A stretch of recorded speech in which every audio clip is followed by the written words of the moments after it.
Welcome back to another Evil GT video, which is brought to you today by Squarespace. We're hoping that the Focus RS is finally ready for tuning, which means only one thing, and that's taking it to Collins Performance in Congleton. We have arrived at Collins Performance with the Focus RS Mark II. You guys will know at home, we've been aiming for around about 400 horsepower with this car. Collins Performance do the CP400 pack. It does require a little bit of hardware. Hopefully, this has got it on already, and it'll save us a few quid. But first things first is a health check, because as you guys know, whatever cars we tend to buy usually end up being lemons, and this, knowing our luck, will probably be no different. So the guys here are going to run some diagnostics, do a bit of data logging on the road, make sure it's running okay and it's doing what it should be doing, and hopefully that's all good and we can go from there.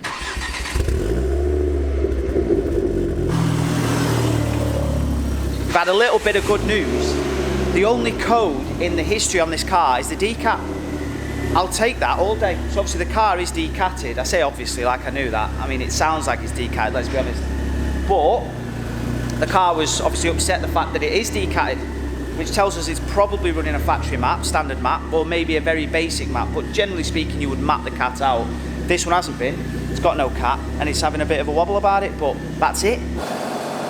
Okay, so starting off at the front of the car, we've got a stage 1 cooler, maybe AirTech, maybe Puma Speed, something like that. So that's good news for the CP400 pack. Hopefully we don't have to replace this, that's good. There is a bit of a worry, but just up there is a downpipe bolt missing. That is completely missing, so there's 2 in, 1 missing, brilliant. Another thing we found out, it is a Mountune downpipe. Then we've got Miltech centre bit, this bit here, that's Miltech.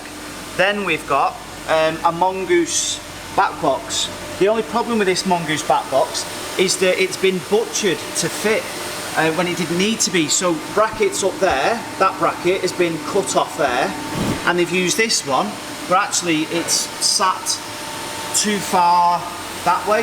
This exhaust should be sat further this way, so no idea what's going on here. They've butchered it here to help it fit as well, but this Mongoose back box is made for this car. That's exactly not how it should sit, but they butchered it to make it fit in the complete wrong way, which is, well, it sounds like a car that we would buy, innit? We already know about the discs and pads. We've got the discs and the pads. We're going to send off the calipers to be refurbished as well, but we already know about them, that's cool. And we also know about the backing plate for the discs as well, so we've got some of them on the way. So whilst checking things over, we noticed that the wheels and the tyres, there was definitely uneven tread wear on the tyres, particularly, well, both the front and the rear, to be fair. These are very, very new tyres, and the inner edge is definitely wearing. So we're going to just double check and make sure that everything is pointing in the right direction. So it's currently towing out a little bit, and it does need to tow in. So yeah, we'll get that sorted out. We're probably going to end up getting the factory springs back on it anyway, because it does have the lowering springs on it, which make the camber look way more aggressive than it should actually be. But otherwise, all the little niggly bits, the gaskets in the centre of the exhaust, they've been replaced. Thank you very much. It was going to be a job for me, but I'm really happy that the guys here have helped me out with that. And the bolt is in the downpipe, because that was completely missing. So we just found that the coolant was low, but the cap had an O-ring missing, or bits of it missing anyway, so we wonder whether it's evaporated out of the cap. Either way, that's topped up, new O-ring, back to like a brand new.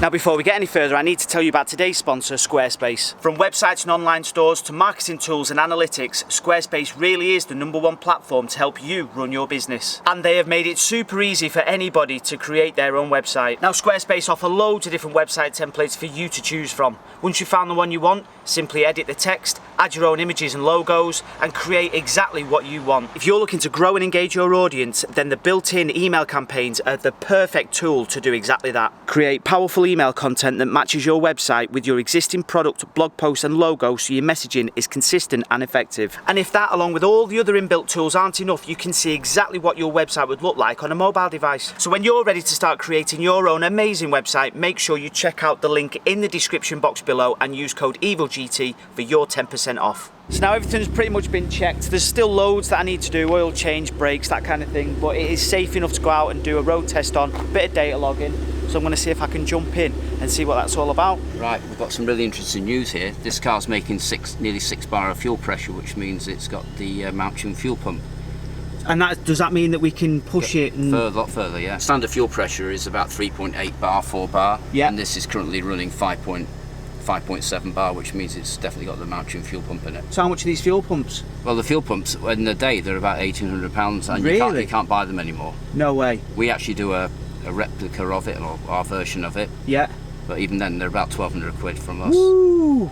So your predictions, very roughly speaking, Well, obviously, it unless means, the injectors are still... Yeah, you need the injectors, but it means potentially you can map this to 420 with just the injectors and...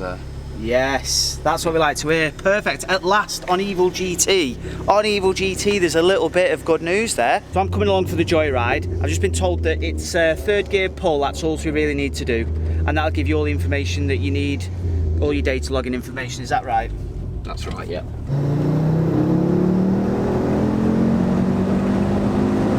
So this was kind of what I thought. It definitely felt more than 300, what is it, like factory, 305 horsepower, whatever it is. Definitely feels more than that. And with the hardware of the fuel pump and the mount-tuned downpipe, that would suggest that it's on the mount-tuned 350 map. So it'd be around about 350 horsepower. That's what it sort of feels to me, around about that figure. So we've probably got the hardware to back that up. Now let's go and have a look at the data and see if that backs that up too. So now that we found that there's a mount-tuned fuel pump on this car, that's great news because we can push it even further. So rather than the CP400 pack, we're going to go for the CP420. However, what we do now want to do is just to make sure that this engine is definitely running fine, and we're going to do a compression test. So we were just saying how this looks fairly unmolested, which is great news and very unusual for a Ford RS car. Over 140. Very good. Bit of a misread on cylinder 2, but we're all there or thereabouts, 130 to 140, happy with that. Well, there's the result, our 145,500 mile Mark II Focus RS. The engine seems to be really strong. Perfect. I've been given a bit of a shopping list. I'm going to work my way through this, get the bits, hopefully fit them myself, and we can get the software on it. 420 horsepower is what we're going for. So after receiving my shopping list of the exhaust, injectors, stage 2 intercooler, and maybe one or two other bits, the first thing to arrive is the exhaust. Check this out.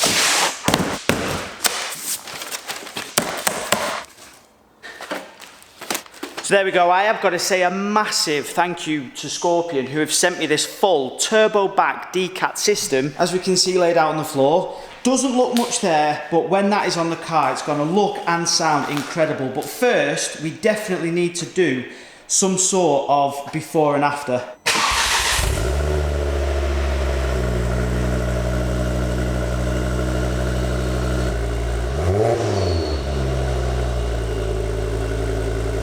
Not bad, but I do think with the help of our Scorpion system, we can do a lot better than that. So as you know, at Collins Performance, we found out that we've got a decatted mount-tuned downpipe. We've got Miltech, watch my head under here, Miltech centre sections that go to around here. They've then butchered this pipe because the back box wasn't designed for this centre section, and they've had to chop it to try and make it shorter because it's stuck out way too far, which it still does, you can see there. They've then chopped the hangers on the Mongoose back box for that to sort of fit a little bit better, even though it's still shocking. And hopefully, anyway, our new Scorpion system will fit perfect and it'll sound perfect too. Well, that's not a great start. So as you can see there, the clamp that holds the back box to the sort of centre section or back centre section has completely snapped. So hopefully the Scorpion kit comes with a new one.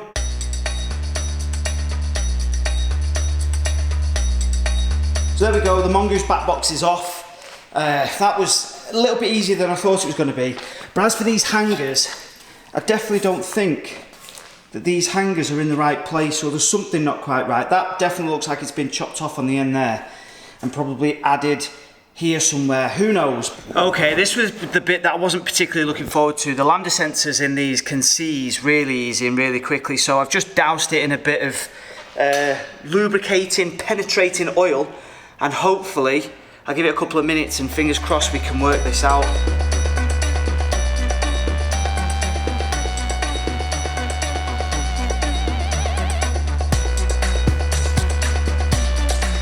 Not only do I have the back box, but I do also have the rest of these pipes, so hit me up. I don't know if these will fit in ST as well. You guys will probably know at home, I have no idea, but the first person on Instagram, @EvilGTCars, who says, I want it, I'll come and get it, it's yours. There you go, we are having an absolute nightmare with this. I cannot get this lambda sensor out of this pipe at all, so it looks like I'm gonna have to get a new one. Do you know what, cars amaze me sometimes. I've literally just spent about half an hour trying to get the lambda sensor out of that sort of decap pipe, whatever it is, I don't know what it is. Seen the one at the top on the down pipe, the other lambda sensor, thinking I'm gonna have the same problems, I'm never gonna get this out, and it's even more awkward to get to. Got a spanner on it, gave it a bit of a, you know, a good push, and it's just come straight off, no problems. So the whole system is out now, the whole old system is out, I should say, it's just there, and now it's time to fit the new Scorpion turbo back decatted system to this car. Cannot wait.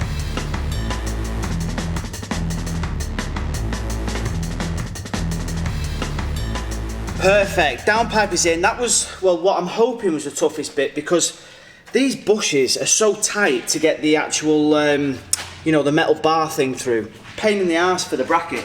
But also, them bolts that obviously bolt the downpipe to the turbo, one or two of them were a bit fiddly. So, anyway, it is in, looking good. Now just for the rest of it. Well, in true Evil GT style, this was never going to be easy, was it? This lambda sensor, as you can see, I butchered it. I have tried absolutely everything to get it out. I've left it overnight with penetrative oil on it, and it's just not budging. I can't get it to budge at all. So, yeah, that's that. I need to get a new lambda sensor. I've ordered one from Eurocar Parts. It was about 50 quid plus VAT, I think, £47 something plus VAT, which ain't the end of the world. That's not too bad. In the meantime, whilst I wait for that to come, that's probably going to be in the next day or two, I'm going to have a go at getting these drop links off. Now, if I haven't already shown you these drop links, I can't remember. They are crusty, horrible, and not the best.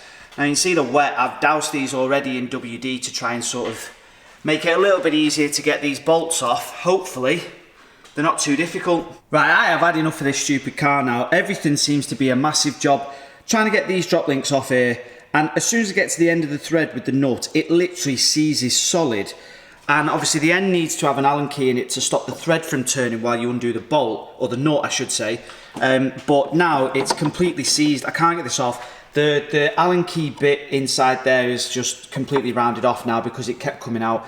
That one I can't even get one in up there. So I've literally just plugged this in, and now I'm just going to angle grind these off. Hopefully I don't damage anything else that I shouldn't be damaging, but if I can get the angle grinder down there, or I might push it out and try and get it down there, but I've had enough now. Well, that was a nightmare, but consider that job done. There we have it, 2 brand new drop links on.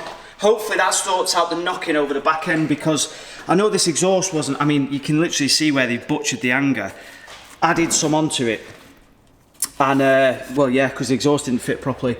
So hopefully this, along with actually getting the exhaust on fitting properly, I might have to get my angle grinder out and just snip that back off just to use the correct hanger, because I am obviously assuming, and I'm sure that it's correct, that Scorpion has been made to fit the existing hangers in the car, or on the car. So now that we've got the lambda sensor, aka lumbar sensor, there's only one man that can help us with the job.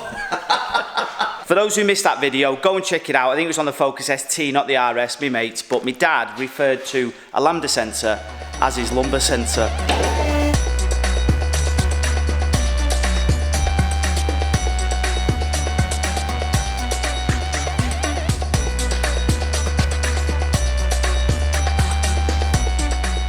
That looks mega, and them actual pipes are huge. Look at the fist test. They're massive, them. I've not got Jeremy Beadle hands, although I'm not a million miles off, but they are pretty big.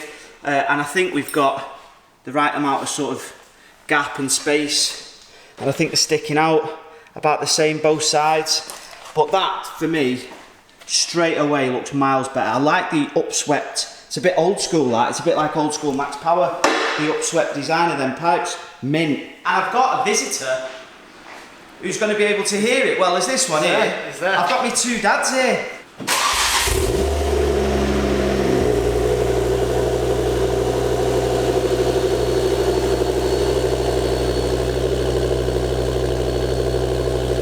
it cold? That's, yeah, freezing cold. That's a cold start. What do you think? Nice. Sounds good. Yeah, yeah.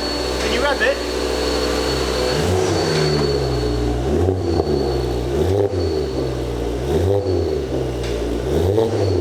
Got any blowing? Yeah, blowing there.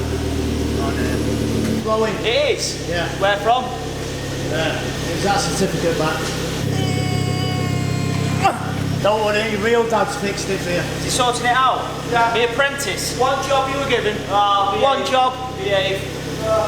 Hallelujah. Thank you very much to Scorpion. And by the way, I can't do any drive-bys because the wheels are off. We've still got loads more to do, brakes and different shit. But if you've enjoyed watching today's video, thank you very much. Please do subscribe if you've not already. What? You need to rev it properly when it's warm. Oh, when it's warmed up. What, Bring it down. Yeah, bring me down. Up then down. You can tell he doesn't work here, can't you? Yeah. Hold on, whoa. Hold on a minute. That one. There you go. Oh. Hey.